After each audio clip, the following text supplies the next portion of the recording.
name's Courtney, and you're watching Dontaesboxingnation.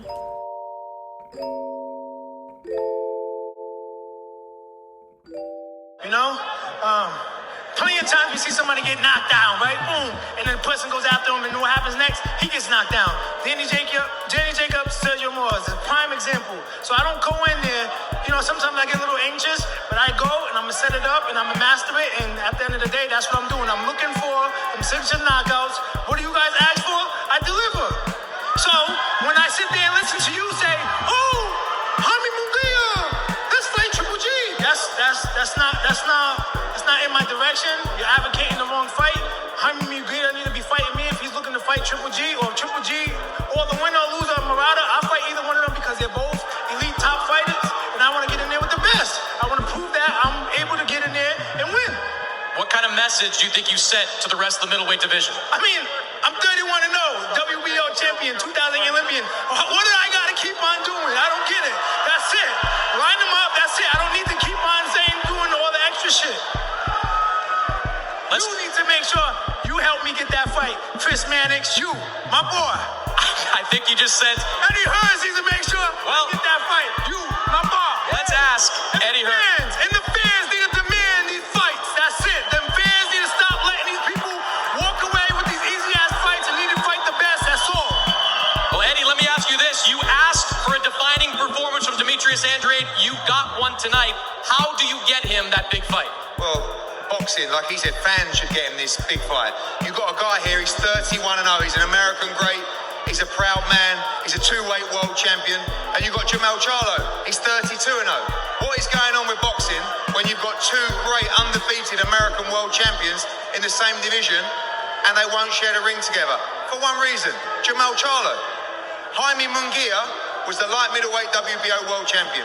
He moved up to 160. The WBO said to him, you're mandatory to Demetrius Andrade. He said, no, not yet. Let me have a couple of fights at middleweight. He's had 4 fights at middleweight. And now he's saying, hopefully I'll get an eliminator next. Why? He can fight Demetrius Andrade next, a straight shot at the world title. Gennady Golovkin fighting Murata. If he wins that fight, he has to fight Demetrius Andrade in the unification. I don't know what else there is to say or do. We've been here 1,000 times before, and I so desperately want to see this guy get his defining moment. Let's go! Let's go! Let's make these fights happen! Let's go! That's it! Thank you, Eddie Hearns. Thank you, Matchroom. Thank you, DAZN. Thank you, everybody that showed up. Have a blessed trip.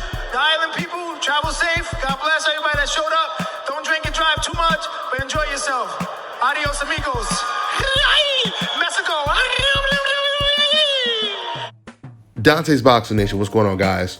So Demetrius finally comes out and completely exposes Chris Mannix. But before we dive into that, first things first, let me go ahead and give credit to Jason Quigley. Jason Quigley has a lot of heart. He's one of the only fighters that was man enough to call out the champion Demetrius Andrade. So credit to him for even having the balls to get in the ring with arguably the most avoided fighter in boxing right now. So Demetrius Andrade put on the type of performance that people like Chris Mannix and the rest of old media was hoping he wouldn't. They were hoping the fight would go 12 rounds so they could use the code words that they often use on fighters on the coincidental list, like, oh, Andrade is boring, etc., etc. That didn't happen. Andrade went in there and he blasted Quigley out in 2 rounds. But what was equally impressive to the knockout was Andrade finally exposing and calling out Chris Mannix. When I say he calls him out, see, I always tell you guys, these reporters that do interviews, they often fly under the radar. So a lot of people don't usually pay attention to their agendas that they have, which is to protect their favorite fighters like Canelo, Munguia, obviously any fighter who has the complexion for the protection. And so there's no confusion. When I say complexion for protection, some people automatically assume that means being white. That's not what it means. It just means not being black. By the way, if I sound tired right now, it's because I am real tired. I'm about to go to sleep. It's about 2 o'clock in the morning out here. I've been extremely busy, so I'm getting to all my videos late, but let me go ahead and go into detail and explain to you why Chris Mannix was completely exposed in this post-fight interview. Did you guys know that before, when Canelo was at 160, every single time Canelo fought, Chris Mannix would never mention Demetrius Andrade's name. He would never even mention Jermall Charlo's name as a possible opponent for a Canelo Alvarez. When Canelo was doing an interview, he would only mention Golovkin's name. When Golovkin was fighting, he would only mention Canelo's name. In fact, in one of Demetrius Andrade's most recent fights, Chris Mannix actually said during the fight, see, this is the reason why, Andrade is not going to get a Golovkin fight, because Golovkin doesn't want to fight someone who doesn't want to engage, etc., etc., etc. Even though Chris Mannix had no problem with Golovkin fighting Steve Rose or Sesmeta, right? Even when Andrade gets this second round impressive knockout, Chris Mannix still doesn't mention Golovkin's name as a possible opponent for Andrade after he got this knockout win.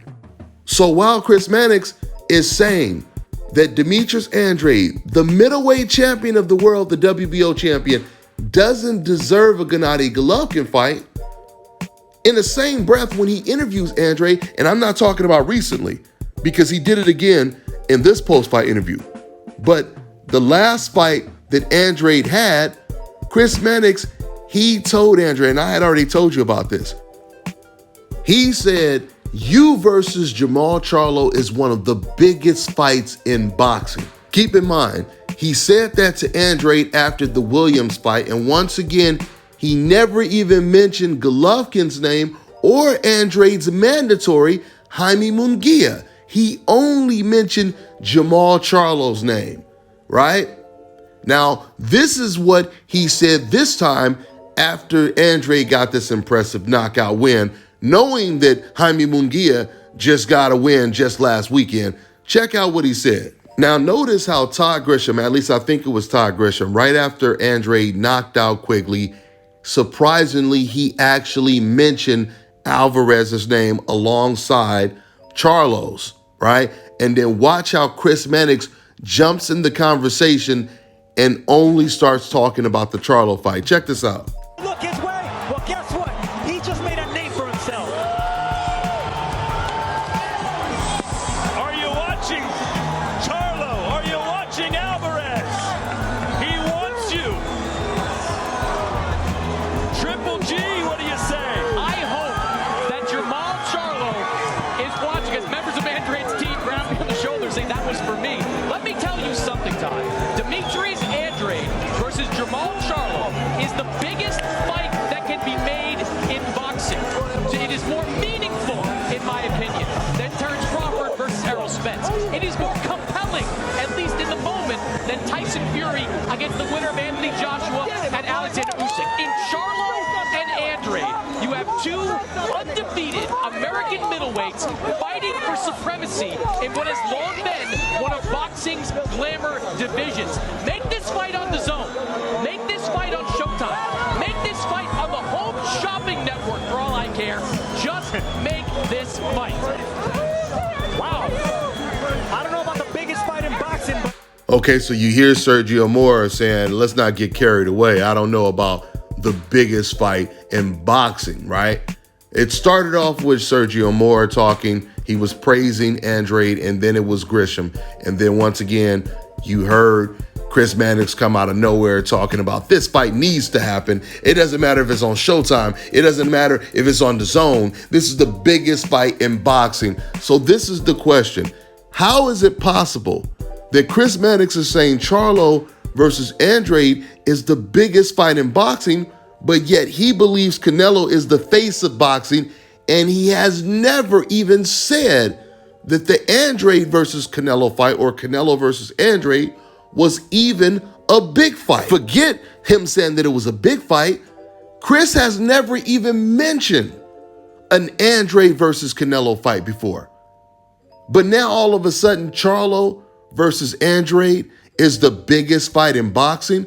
Chris Mannix did the same thing when it came to Devin Haney. Chris Mannix was on DAZN. He was on his podcast. He was pushing hard for the Gary Russell versus Devin Haney fight. But then when Jojo Diaz was fighting in a title eliminator bout against Fortuna for Devin Haney's belt, Chris Mannix interviewed Oscar De La Hoya, didn't even mention Devin Haney's name after JoJo beat Fortuna. He talked about the JoJo Diaz versus Ryan Garcia fight. We know what time it is. Chris Mannix ain't fooling nobody. I remember after one of Golovkin's fights, do you guys remember? Andrade actually tried to jump in the ring and challenge Golovkin to a fight. Chris Mannix is looking directly at Andrade as security and everyone else tries to stop him from getting close to Golovkin. Do you know that Chris Mannix never even mentioned Andrade's name while he was interviewing Gennady Golovkin? Knowing that these are two middleweight champions in the same division, both fight for DAZN, he looked at Andrade and act like he wasn't even there, and he continued asking Golovkin about fighting Canelo Alvarez. Why would you do something like that? That's free promotion for DAZN. That's free promotion for a big fight, right? And it's the easiest fight to make. Well, at least if it wasn't for Golovkin avoiding Andrade, it would be, in terms of them fighting on the same network. There's only one reason Chris Mannix would do this, and obviously it's to protect his favorite fighters from the fighters on the coincidental list, from the fighters that he truly feels deep down will beat his favorite fighters. I've told you guys this over and over again, and old media and people like Chris Mannix, they've proven it. They would rather the boxing world get the worst mismatches than risk their guys losing in the biggest fights that could be made. Why do you think Chris Mannix, he never complained when Golovkin was fighting Steve Rose, when Canelo was fighting against Rocky Fielding or Yildirim? But then while Demetrius Andrade is fighting, he says this is the reason why he's most likely not going to get a Golovkin fight. This is why Golovkin doesn't want to fight him, because he doesn't want to engage.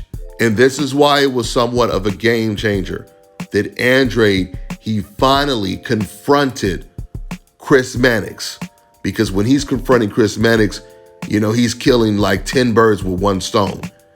That was a shot at old media. And it's going to get worse for old media, because more and more fighters, they're starting to pay attention to these racist and biased reporters. And they're starting to notice you're part of the reason why these fights are not happening. Like Andrade said, how are you sitting over here saying you want to see Munguia versus Golovkin when you know Munguia has been my mandatory? But then at the same time, tell me versus Charlo is the biggest fight. Now, don't get me wrong, that's a great fight, and of course everyone wants to see it, but we already know what Chris Mannix's intentions are when he says it. He wants to create a new modern-day Black Murderers Row. If you guys don't know what the Black Murderers Row is, go ahead and Google it. Chris Mannix is saying, why don't you guys just fight each other? Because then it's not going to matter who wins and who loses. What do I always tell you guys? A microphone and a camera is the most dangerous weapon in the world. And Demetrius Andrade, he took advantage of the biggest platform when he was standing there in that ring with that microphone, telling Chris Mannix, you're the one that's supposed to be helping me get these fights. And what he meant by that is the simple questions that Chris Mannix was supposed to be asking. Whenever Canelo was in the ring doing a post-fight interview, he was supposed to be mentioning Andrade's name. When Golovkin was fighting, when Munguia was fighting, he was supposed to be mentioning Andrade's name. But instead, he made sure to never mention Andrade's name because he didn't want Canelo, Munguia, or Golovkin to feel any pressure to take a fight that Chris himself didn't want to see. Because there was too much risk that, once again, the wrong guy might win. So my hat goes off to Demetrius Andrade. Continue to expose Chris Mannix. These fighters on a coincidental list, they need to start putting just as much pressure on old media members like Chris Mannix, like Max Kellerman, The same pressure you're putting on the fighters that you want to fight, you have to put that pressure on old media. That's all I got for now, guys. I'm on to the next one. Fellas, I've got some great news for you. If you've lost your hair or have a receding hairline, the time has come when you can finally get your hairline back through a process called scalp micropigmentation. So here's how it works. It's a hair tattoo that replicates the look of your hair follicles when you have fully shaved it down. So to get this hookup, make sure you follow and contact my man ScalpCarolinas on Instagram. Contact them at 704-499-3471 and make sure you follow them on Instagram. All right, now check this out, guys. If you're looking to repair eczema scars, burns and bruises, dark spots and blemishes, then this right here is the perfect product for you guys. It's called Elo Deki Face and Body Oil. Athletes and top-ranking boxers, they're also using it after training to reduce swelling, inflammation, and to ease the pain. So get yours today. Go to elodeki.com, like them on Facebook, and follow them on Instagram.